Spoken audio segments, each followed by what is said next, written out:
baheula teh aya hiji nabi anu istimewa ngaranna Kangjeng Nabi Ibrahim alaihis. Kangjeng Nabi Ibrahim teh dakwah lain heureuyan lantaran bapakna ku anjeun Masya Allah penyembah berhala, lain sekedar penyembah berhala tapi pembuat berhala. Raja anu kasohor baheula biadabna Raja Namrud, di mana teu nurut ka raja paehan bui Masya Allah kan. Namrud mah sarua jeung Firaun. Mudah-mudahan raja-raja di urang mah ulah cara Namrud, ulah cara Firaun lah. Orang maningan cara Haji Jaya baik gitu tah, maksudnya mencitan jelema bae gitu.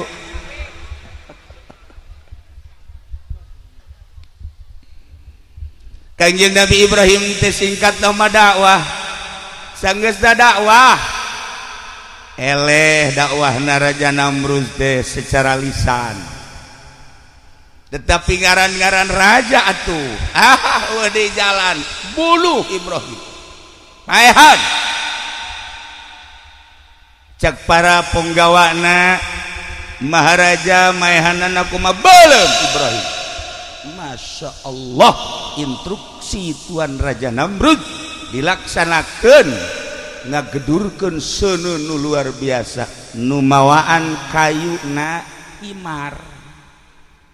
Himar teh ngaranna begal, teh eta himar nu mantak datang ka ayeuna nya nama ceurik bae lantaran boga salah mawaan kayu jang meulem kakasih Allah. Dak sorananya nama kosu cerik mun urang ngadenge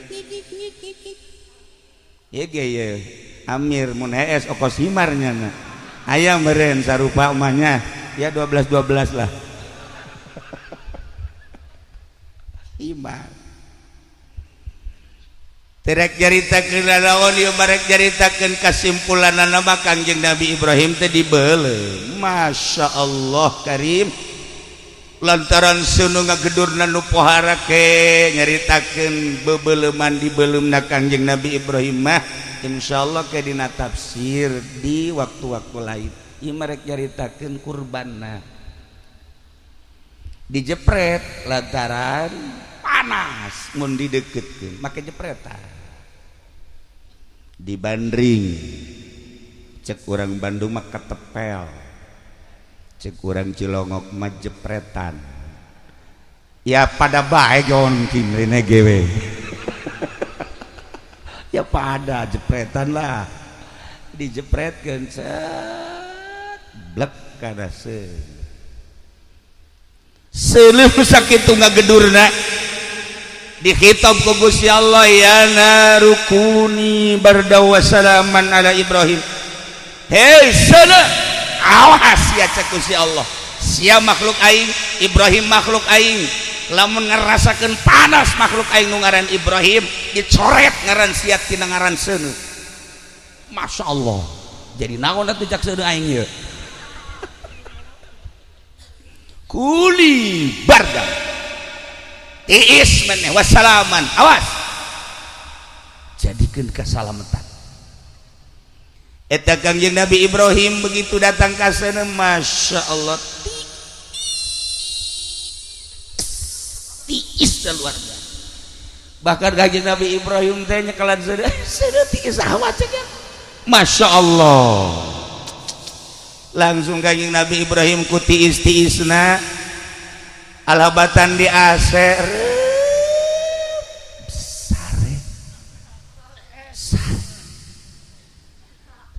kuari ge lamun anu HS ieu kateurehan Nabi Ibrahim ye kuari kateurehan Nabi Ibrahim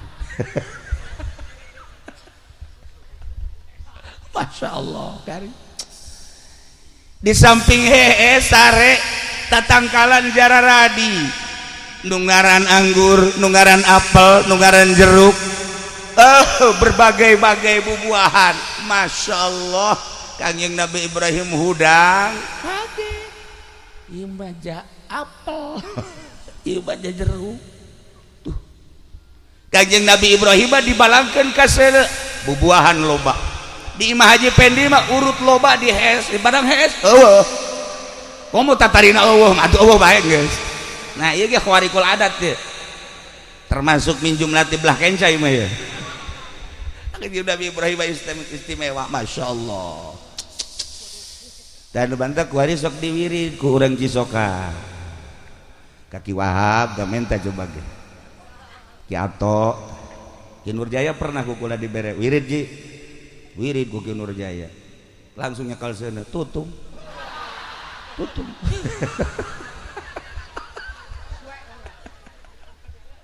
Ulah jalakeun ka kula. Ngawirid aja teh khusyuk. Masyaallah.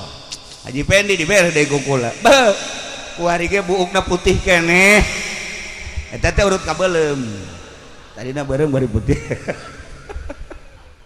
Bahkan mun dibuka calanana putih jerona ge. Sakudur awak putih kabeh. Tanda geus tereh ka ditu.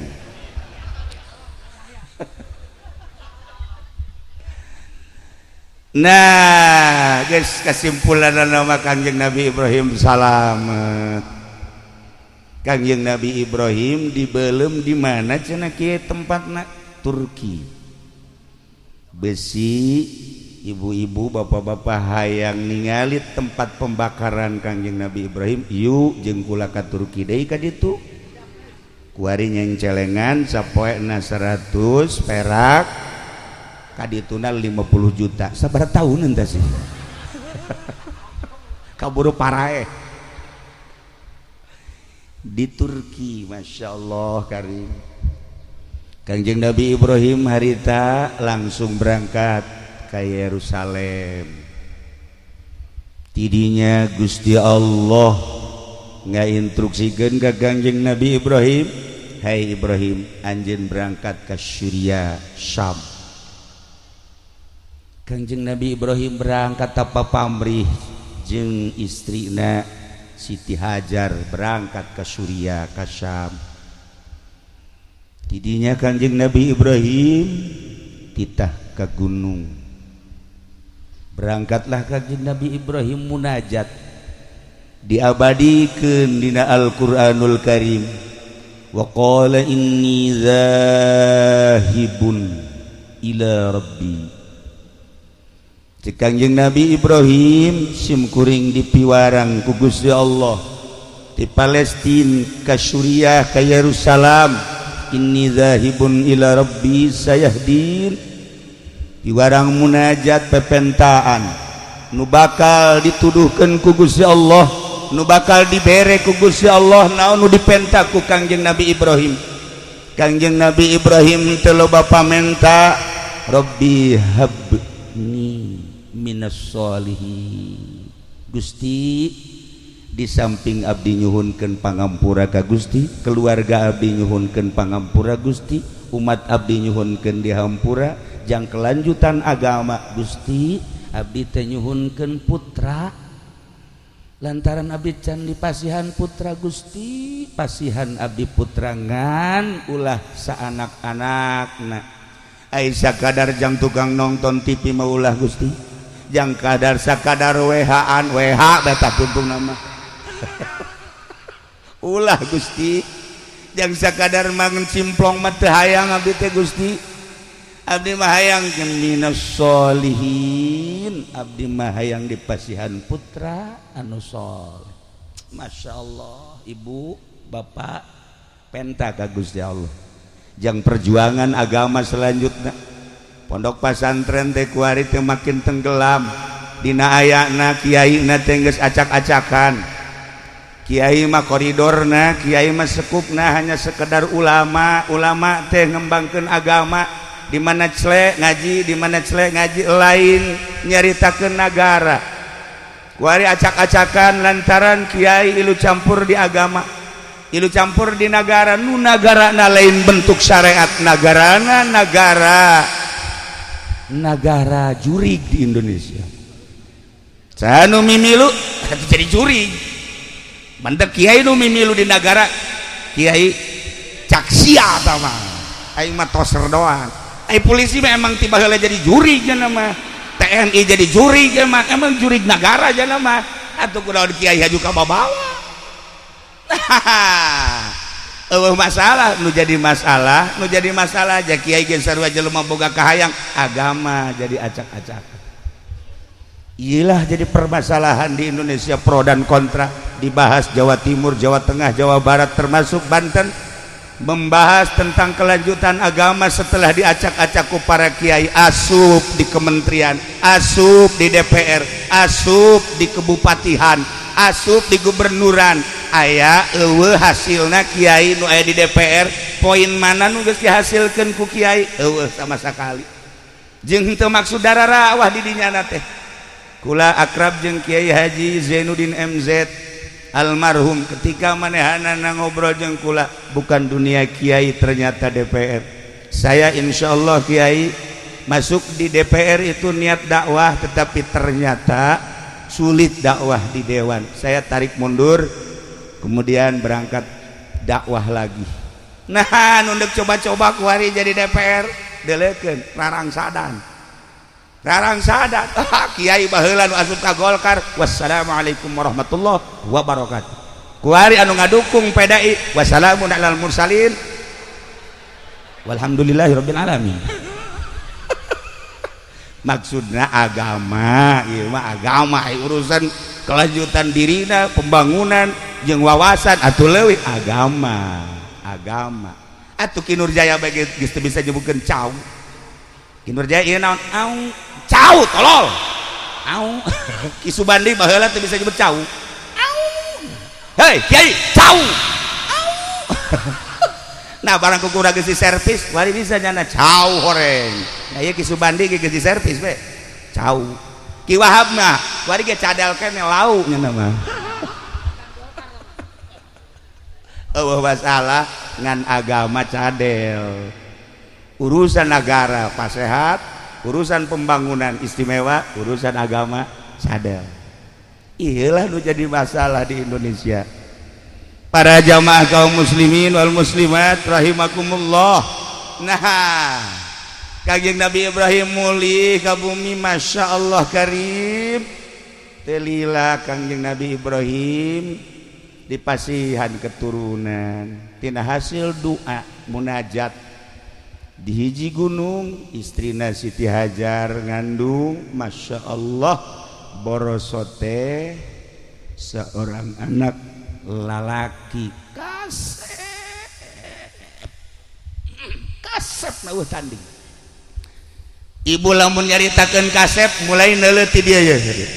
Ieu mah ye beungeut belah ditu teh naon gara solear kabeh. Komo ieu raja solear ieu mah. Waduh kasep. Ngan pada buntutan doang. Atuh tinggal kurang dijieunkeun bae ku ari. Waduh kasep. Ya Allah ya Rabb. Kangjeng Nabi Ismail mah begitu borosot dilalayan ku tatangga eueuh nu nyebutkeun teu kasep. Timimiti tarangna, halisna, irungna geus kabentuk pikasepeun anu luar biasa. Kacaritakeun terus rada gede beuki kasep arulin di luar teh babaturan-babaturana isin ku kakasepan Kangjeng Nabi Ismail alaihi salam. Kasep teh lalaga. Kasep. Begitu naik 7 tahun katingali kakasepan Kangjeng Nabi Ismail. Naik 10, naik 11, 12, 13. Masya Allah geus menghampiri balik. Luar biasa kasepna, loba awewe anu penasaran hayang neuleuh Kangjeng Nabi Ismail ku tenar-tenarna kasepna. Eta awewe lamun geus digali Kangjeng Nabi Ismail saminggu teu dahar teu kae masalah. Seubeuh bae. Urang lamun kuari seubeuh neuleuh beungeut haji peni lapar bae. Lapar. Malah keluar peureup. Masya Allah.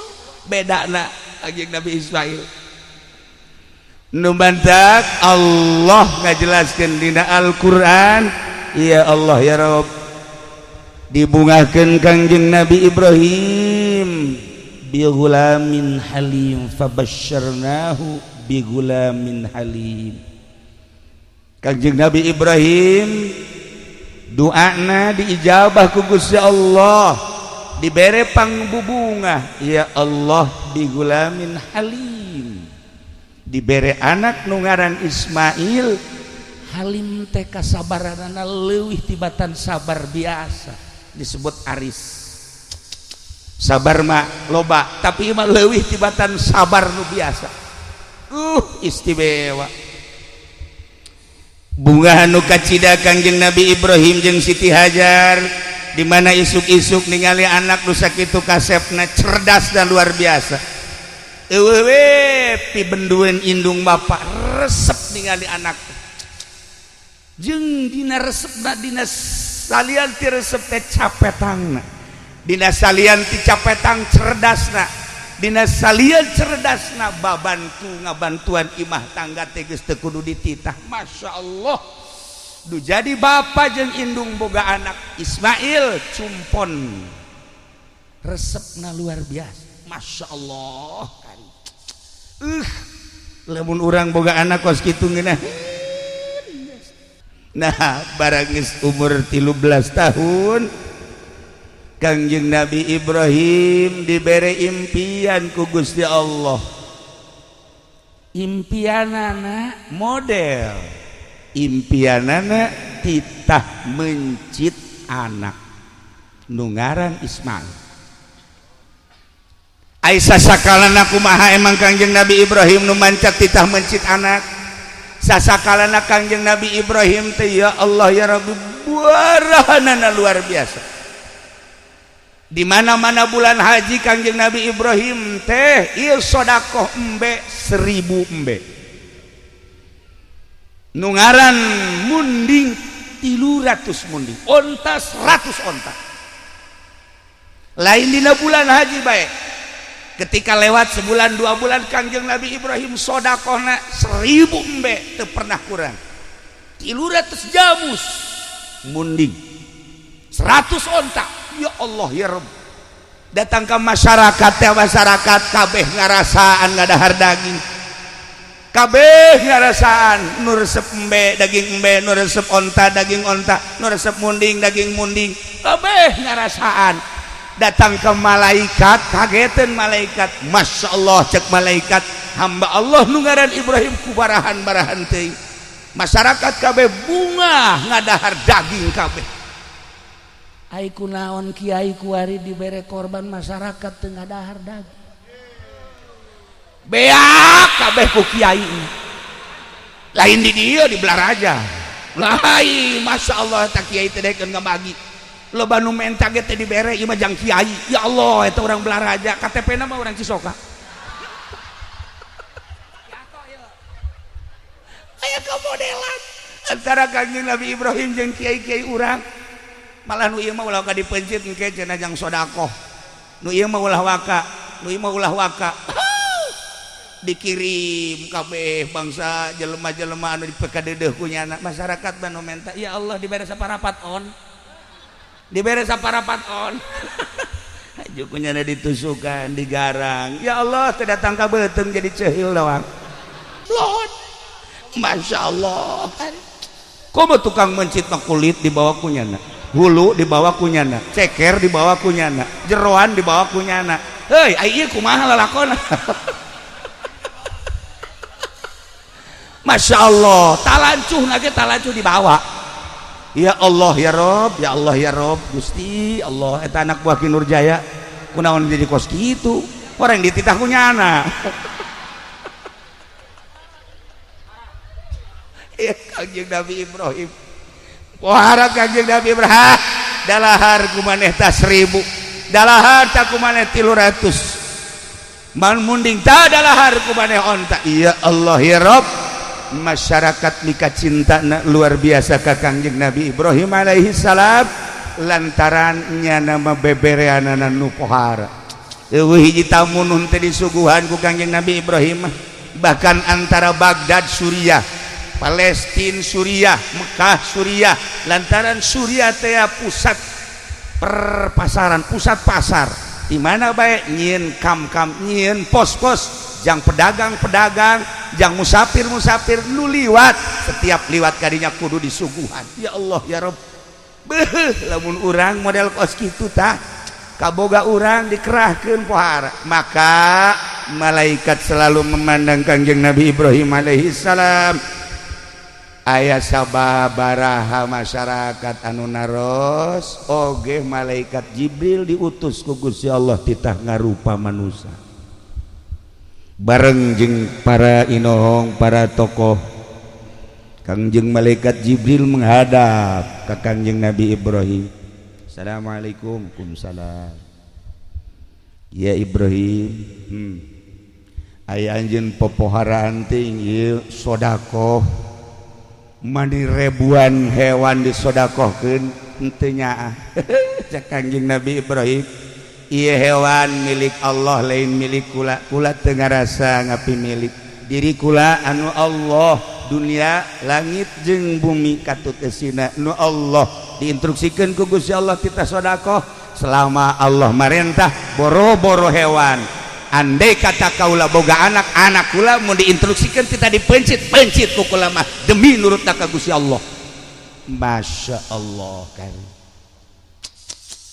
iyalah Kangjeng Nabi Ibrahim Khalilullah. Kangjeng Nabi Ibrahim munajat tadi di pasihan putra sakitu kasepna umur 13 tahun geus rada dewasa falamma balagu ma'ahu sa'ya barang Kangjeng Nabi Ismail geus datang kana had sa'ya bisa ngabantuan indung bapana bisa ngabantuan tatanggana bisa ngabantuan naon nu bisa dibantu.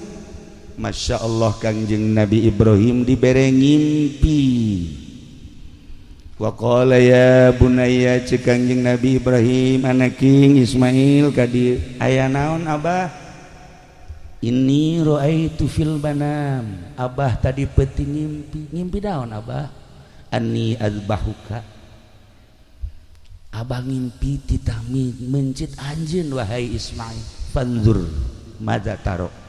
Coba kumaha pemikiran anjeun impian abah teh tah titah mencit anjeun teh. Kumaha jawaban Kangjeng Nabi Ismail?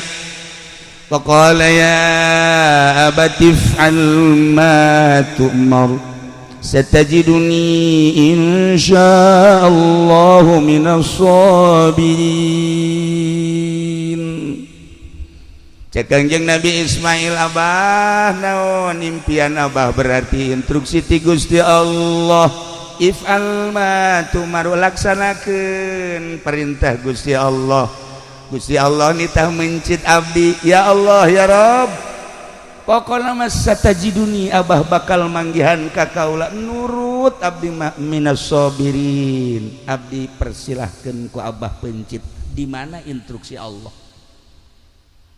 Urang lamun boga anak kos kitu tah kasep biasa haju titah dipencit ambo-ambo meureunana Gusti ieu banyak kudu mencit anak mendingan haji pendi pencit daripada mencit anak majanya manggil manfaatna Gusti. Ya Allah ya Rabb coba eta datang kacak tatangga eta bae cenah Gusti dia mantaknya nama iilunan jeung kiai ge pamajikan geus doakeun nu mantak geus doakeun atuh geus mangpaatna tuh pohara tapi Kangjeng Nabi Ismail mah masyaallah diabadikeun dina Al-Qur'anul Karim dibaca ku urang wa qala ya abati fa'al ma tu'mar satajiduni insyaallahu minas sabirin. Kula mah lamun maca ayat eta ngahaneng bekos ku bode etek.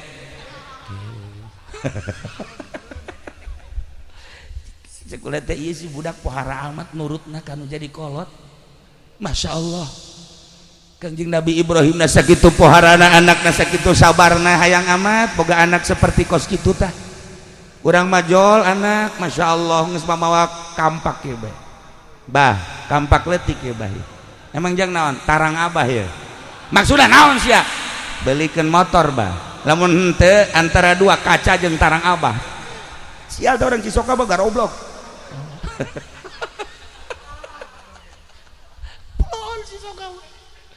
sia naonan cak abah pan kula di pegahan besina ge ku abah memeh ka batur ka abah heula goblok ibu dah ieu bah ieu seminggu motor eueuh awas mun teu kaca tarang nu kadua adina geus mau martil gede be mak awas ieu mah ieu naon naon lamun kakak dibelikeun motor kula henteu susu emak hiji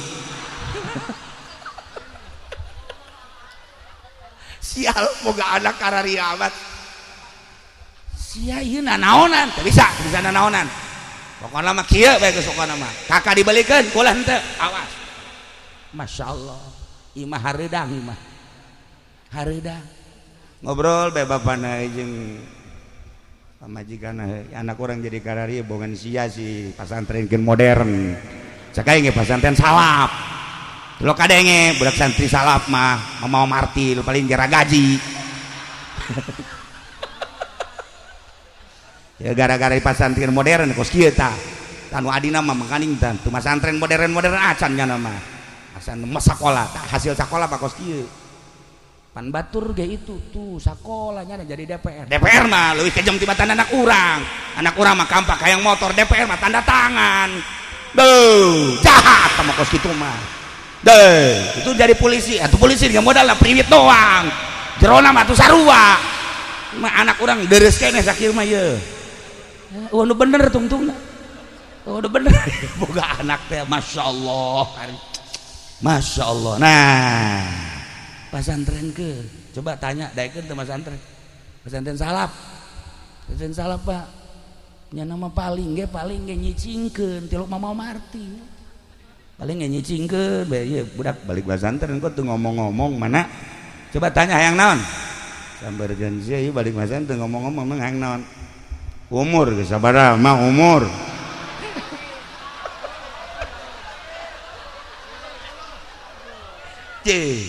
pasti nanyakeun umur emang emak tilok ngitung ieu kula ieu nu mantak make samping geus teu bagus ge eta teh demo sebenarnya mah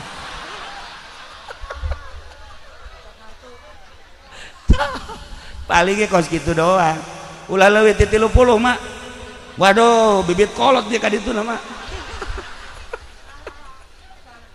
tah eta paling ge sakitu santri salap bang demona teh kawin jak mana teh atuh kawin teh pan meureunan si anak engke si anakan haju engke kumaha eta si anak sia tah barang daharna mak kula kan geus pasantren ye di dieu Tijan mah ye di dieu Sanusi ye di dieu Umul Barohin mak pinuh ku katauhidan mak mama tugas mah ngawinkeun ka ditu mah urusan kula masyaallah mak Allah luar biasa atuh geus pokona mah engke ge hese-hese teh mah balik deui ka emma mah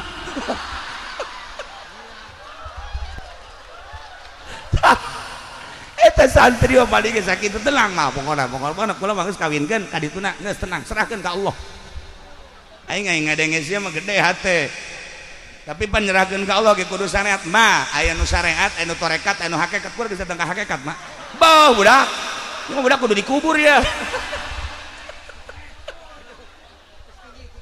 ya Allah ya tenang mah tenang kula geus diaji kabeh ku kula pokona mama ngawinkeun ka dituna pokona tanggung jawab kula mah aya tauhidan di hidup kudu jasa mah teu kan ngeunaheun make salap mah masyaallah sagala rupa serahkeun ka Allah lamun Kangjeng Nabi ditanya ku sahabat ya Rasulullah abdi teh hayang sugih sanu pangsugihna Allah penta kanu pangsugihna abdi hayang gagah sanu panggagahna Allah penta kanu panggagahna abdi mah hayang kuat nu pangkuat dasa Gusti Allah penta kanu pangkuatna hayang naon penta ka Gusti Allah kitu Kangjeng Nabi mere cara penta hayang sugih ulah menta kamomonon urang cisoka mah menta kamomonon atuh sagada ka Gunung Kawi segala macam-macam minimal menta tulisan kaki Nurjaya bukunya nana ge susah suka Gusti Allah suka Allah penta ka Gusti Allah sugi nu menta kaya sahabat abdi mah hayang boga ilmu anu boga ilmu saha Gusti Allah penta ka Allah nu menta Gusti Allah pernah nyarios kieu kapan ana ilmu la ilmalak kaulah ilmu anjeun ilmuwan mun eueuh kula lamun urang boga ilmu haju di aku ku urang sok dicabut deui ku Gusti Allah urang boga ilmu ulah di aku sebab cak Gusti Allah ana ilmu kaulah ilmu anjeun la ilma lak eueuh ilmuwan maneh mah tuh ja ilmu nu aya di maneh teh nu aing sok ilmu nu aya di maneh ilmu aing titipan ti aing ketika maneh ngalaksanakeunana teh beres dicabut ku aing sia ilmu sia pencabutan ilmu teh kumaha cek sahabat kakang yang Rasul pencabutan ilmu teh hiji ilmu nama aya ngan nu biasa munajat ka Allah meunaheun teu ngeunaheun nu biasa nikmat tahajud ieu mah teu ngeunaheun teu nikmat aya deui nu dicabutan nu biasa hudang ti peuting teu bisa hudang pencabutan ilmu aya deui nu biasana manehanana bisa ngajar dengan tenang jeung santri kulantaran manehanana kuari geus beda lengkah-lengkahna jeung pamarentah maka teu dibere istiqomah jeung santri pencabutan ilmu belah dituna engke bakal paroho kuari bae kuari kula lamun nyoba ka Amir coba ti kolam Muhammadun datang ka Anggeus dibere ku aing mir 5 juta ya aing mau 5 juta ayo coba ti kolam datang tetet ceuli datang ka bisa pasti pohoan Ki Nurjaya ti kolam Muhammadun datang ka bab ibtida poho tak eta teh ilmu teh dicabut ku Gusti Allah dicarabut sebab naon nu ieu nyandung bae nu ieu mencitan kebo bae tulis bal beres dicabut tah itulah para jamaah luruskeun ka Allah ulah di aku ilmu teh ku urang nu Allah gunakeun sesuai jeung perintah Allah insyaallah batur bisa jamul jawame urang mangan sekadar bisa amil tapi lurus ka Gusti Allah amil bakal mabruk dibanding nu bisa jamul jawame ulah dikira gede kitabna haju hebat henteu sebab naon teu istiqomah ieu cara nu ku urang kuari keur dihaulan nu mantak urang datang ka dieu kula ge terundang padahal mah diundang ku Subandi embung kula barang inget ka almarhum aing hayang babarengan di akhirat jeung Ki Subandi onam diundang ku nyana sangeuk inget ka almarhum Abuya Ardani emang kumaha kitu Kiai abah kula sok ngobrol Kiai serba bisa mah Abuya Ardani kula eta amun ngobrolkeun ngadengekeun serba bisa kumaha abah kori nya nama bisa ceramah nya nama bisa mamaca nya nama mamaca tuh nya nama aju kikiran bae asakanya bae tolol meureunana mamaca kutu berobani nya nama bisa Masya Allah sagala bisa Taki Ardani mah di samping eta tamarhaban nu kuari berkembang di ditu tuh di Kendal di pondok terus ka ditu ka rajeg eta teh meunang ngadidik Abuya Ardani istimewa dan mantap berarti ahli Allah tur ikhlas hayang ka bawah ieu mah kula mah lain undangan Ki Subandi ja lain kula mah undangan Abuya Ardani ngan wasilahnyana sih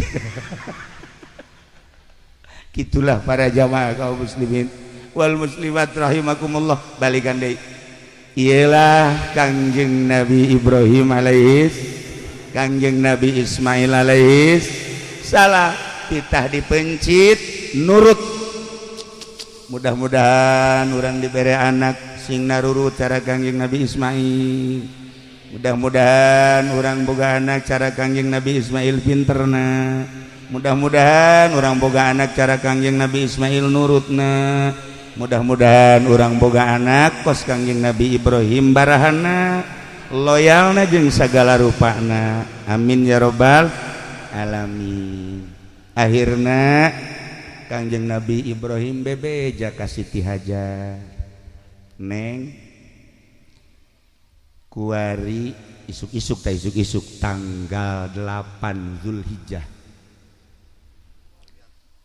ieu anak pandian nu rapi geus dipandian pakaian baju nupang bagusna sisiran anu rapi minyakan cek Siti Hajar dek ka mana emang dek dibawa ke tempat makan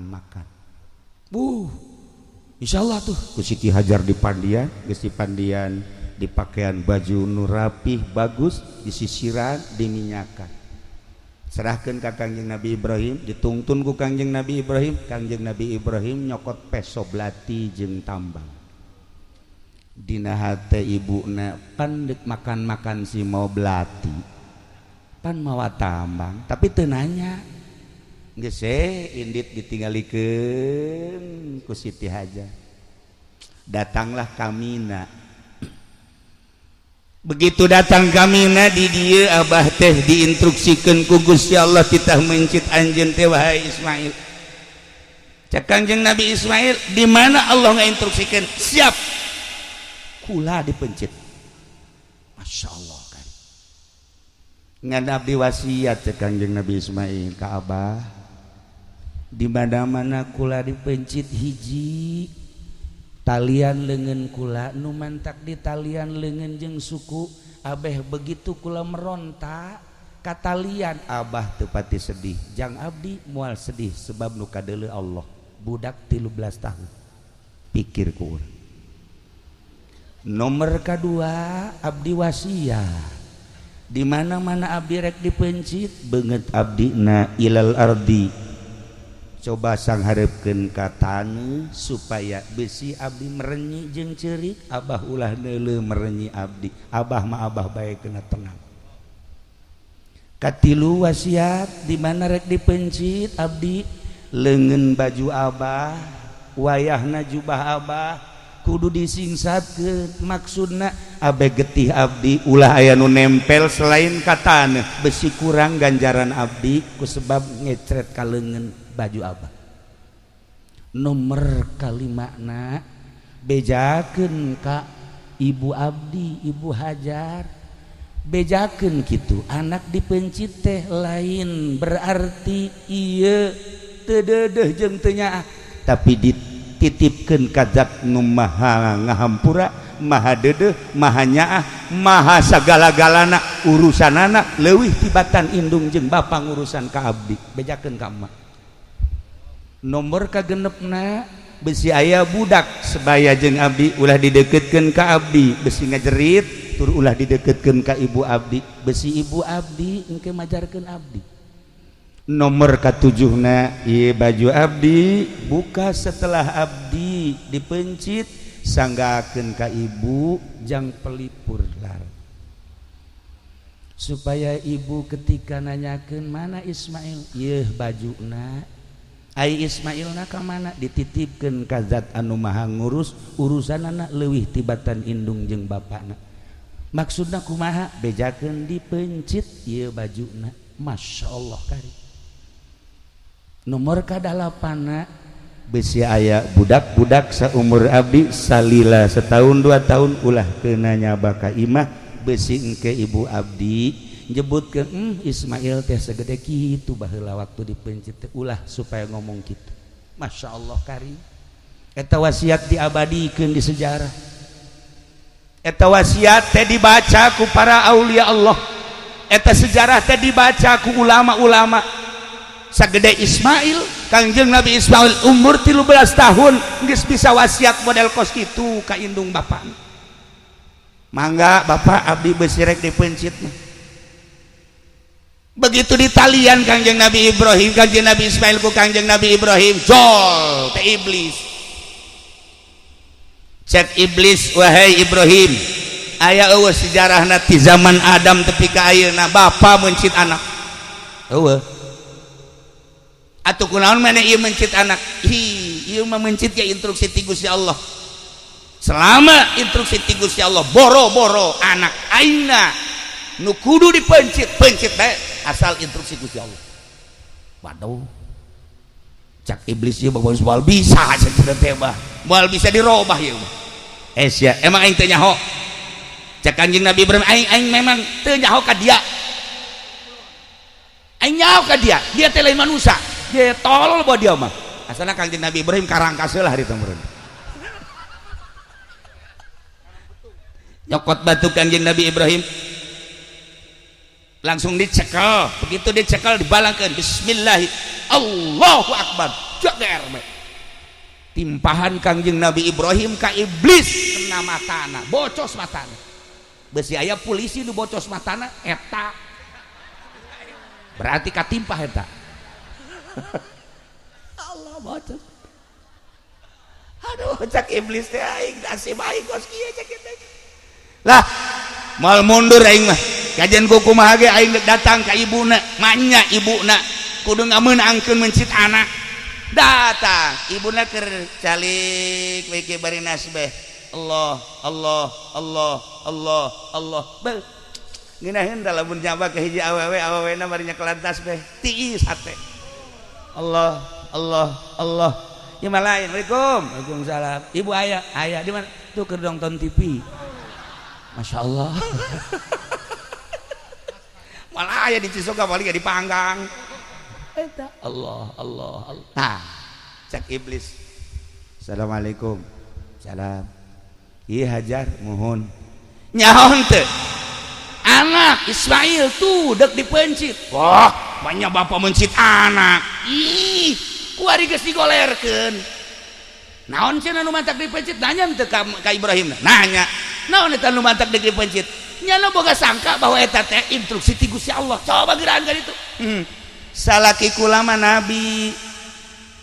Salaki kulama nabi. Nabi mah tilok bohong. Sekali instruksi ti Gusti Allah, pasti instruksi ti Gusti Allah. Lain cara kiai di Cisoka. Wah, tama kiai raradutan apa kos itu. Salaki abdi mah nabi cak jana. Deh, pokoknya sekali instruksi pasti instruksi. Percaya antep ke dipencit teh naon. Masya Allah. Eta indung kuat kepercaya jasa ka salaki. Lantaran salakina tilokna bohong. Kok maki fudolim, masya Allah karim. Nyana mah setengah bajingan sebenarnya. Balik peting ya nyana. Orenganan ya Allah ya Rabbi mal bejakeun lah. Rahasia perusahaan teh mah.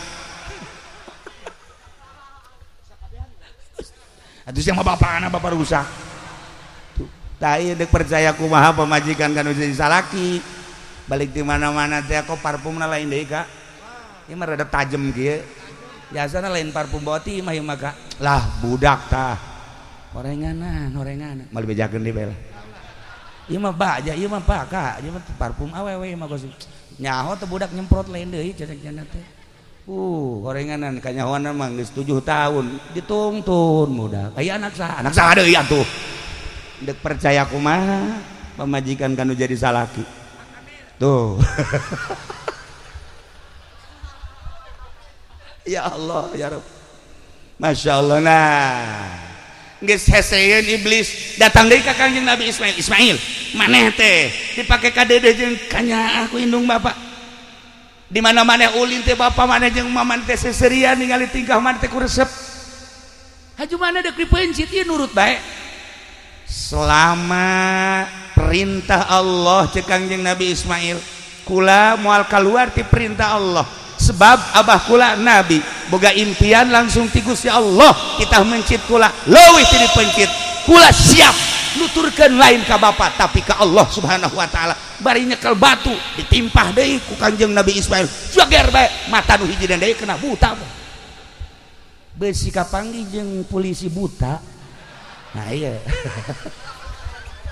atau abri nu buta atuh geus eta berarti lelengseran ti ditu eta. Ya Allah ya Rob, jadilah kuari syariat ketika orang datang ke Mina nimpahan Jumratul Aqobah, nimpah ula wusto Aqobah, ula wusto Aqobah sasakalana eta. Ya Allah ya Rob, langsung Kangjeng Nabi Ibrahim siap dek mencit Kangjeng Nabi Ismail alaihi salam geus digolerkeun di dinya. Disiap dek dipencit ku Kanjeng Nabi Ibrahim. Bismillah Allahu Akbar. Tarik kaluhur. Tarik dekat tungkulkeun ka hadap. Teterak. Kanjeng Nabi Ismail, Abah sing teger atuh ulah boga karunya ka abdi ai instruksi ti Gusti Allah mah kerahkeun tanaga abah ulah aya karunya abdi geus siap jasa sakali deui bismillahirrahmanirrahim akbar tarik ka luhur kenceng kahandapkeun deui teterak sama sekali teterak. Udah kangjeng Nabi Ismail, bah coba ganti pesona, bah coba ganti pesona ke heula ieu abah lain lalagaan ieu peso ke urang coba heula ka tangkal korma, langsung dibabetkeun ka tangkal korma, cep buntung tangkal korma. Coba ka batu langsung dicoba ka batu, belah batu. Kurang kumaha, abah kurang kumaha. Coba sekali deui bah ieu pencit dan pancang jasa ieu.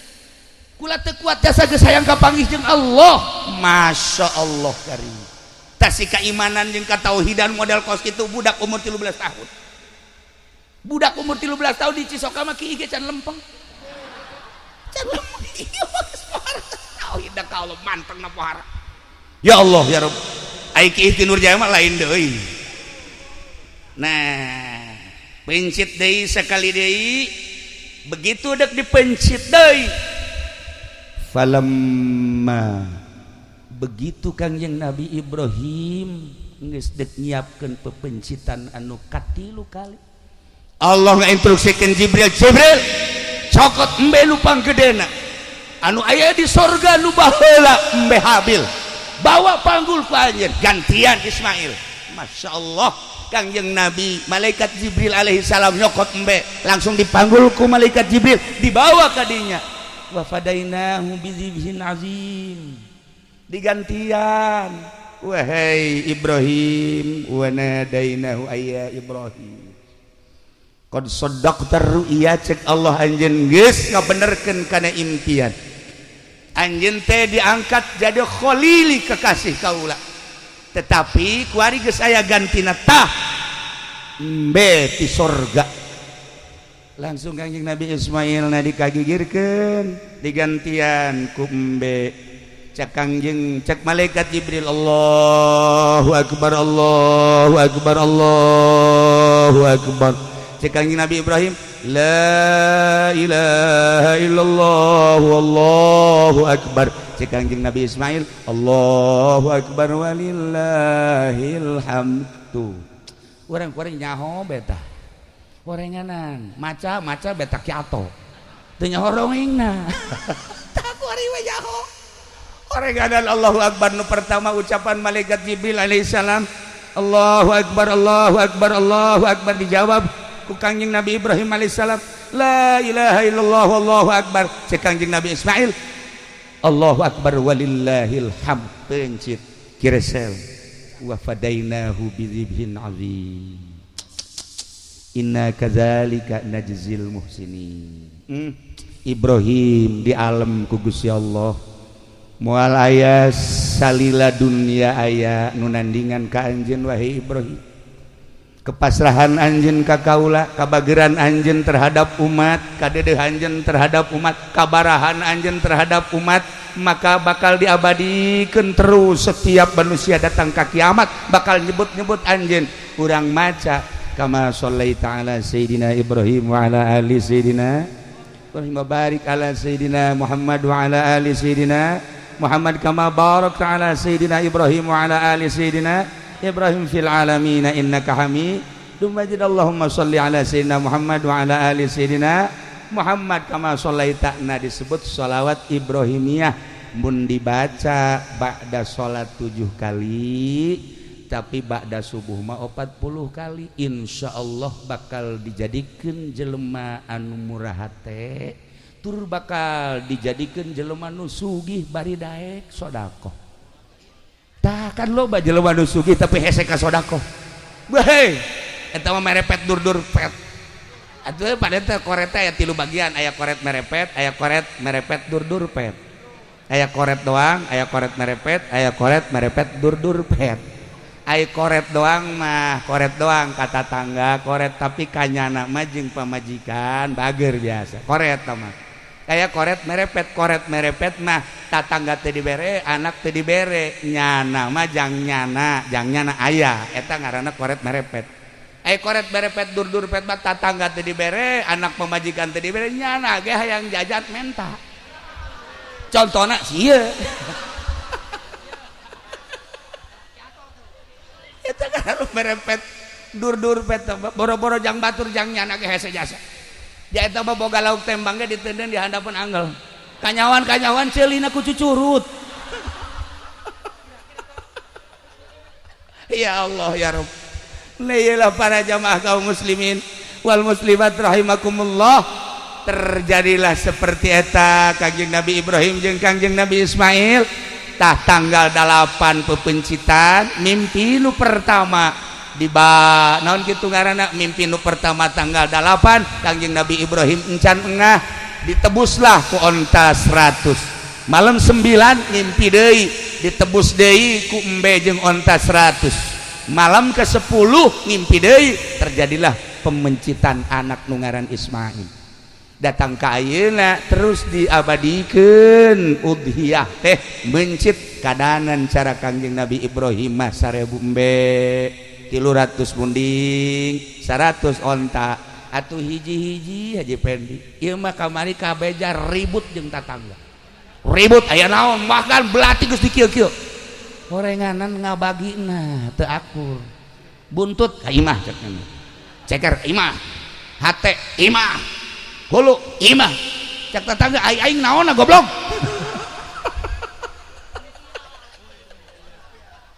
ribut kadanan mereka batur dulu aya ge ngabagi geus teu beres masyaallah eta ge sapasar kemis ngan eta-etana doang henteu nu sajeun mah aya di Cisoka mah kabehan ya Allah ya Rabb. Nah iyalah nyaritakeun Kangjeng Nabi Ibrahim jeung Kangjeng Nabi Ismail intina hiji urang ciptakeun gerageh di urang suasana model Kangjeng Nabi Ibrahim alaihissalam urang tuturkeun kabageran Kangjeng Nabi Ismail dengan sendirina manusia bakal menyerap naon nu aya di urang sebab ku kabageran Kangjeng Nabi Ibrahim alaihissalam jelema daratang hayang disyahadatan loba nu ti Jararau ti Baghdad ti Iran ti Turki datang ka Kangjeng Nabi Ibrahim teh ngadege kaisimawan Kangjeng Nabi Ibrahim langsung maca 2 kalimah syahadat tanpa kudu lelempangan cara kifudoli sapeting 3 panggung baheul lain haju maraca syahadat kubunyana ge subuhna kieu teh Allahumma ini cak anakna bah emang duhatan naon loba omong sia atuh lamun anak kos kitu atuh masyarakat ge leuwih ti kitu sarua bae kabehan horenganan. Nah iyalah urang tuturkeun ciptakeun contoh Kangjeng Nabi Ibrahim. Kadua Kangjeng Nabi Ismail alaihissalam berlanjut ti Mina terus datang ke tempat pangsa Ian Mas'a iyalah nuturkeun Kangjeng Nabi Ismail alaihissalam Siti Hajar.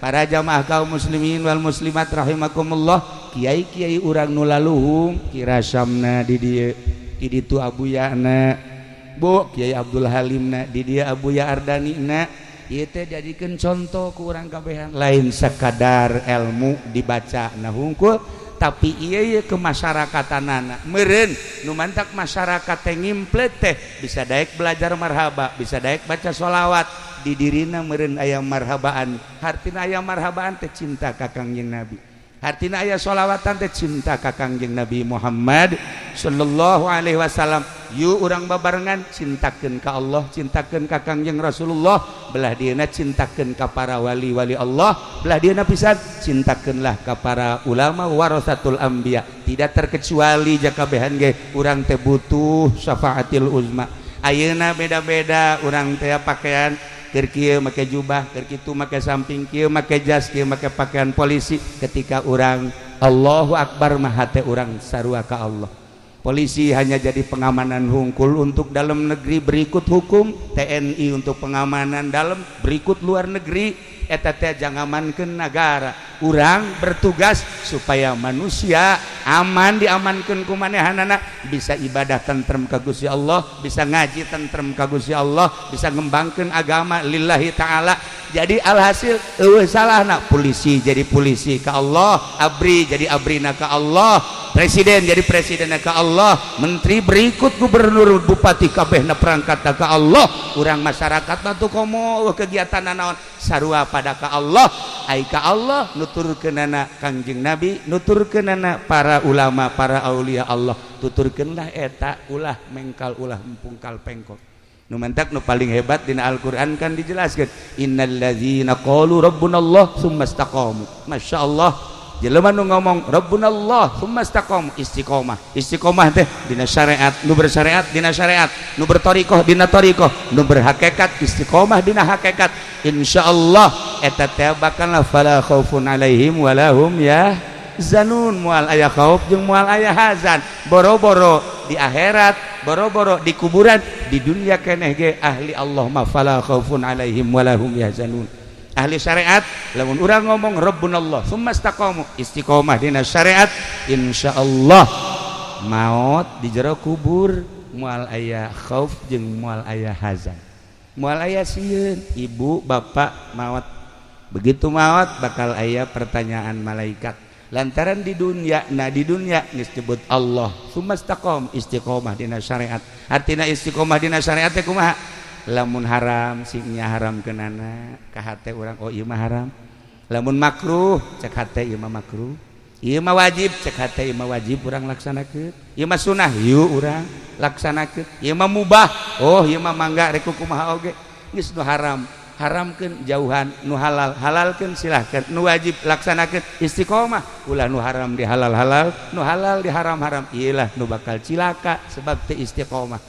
Panjang orang menceritakan tentang tsumma istaqamu, datang kad fala khaufun alaihim wala hum yahzanun. Kabelah ditu nama jelema nu kos kitu teh ulaika ashabul jannah khalidina fiha. Jelema nu Allah pangeranna istiqomah dina syariatna bakal diasupkeun ka surga Allah Subhanahu wa taala. Di surgana lain ngontrak sapoe dua poe tapi khalidina fiha. Mudah-mudahan ku cintana urang ka Allah, ku cintana urang ka Kangjeng Rasulullah, cintana urang ka para ulama, cintana urang ka para aulia Allah, urang dijadikeun ku Gusti Allah ashabul jannah. Amin ya rabbal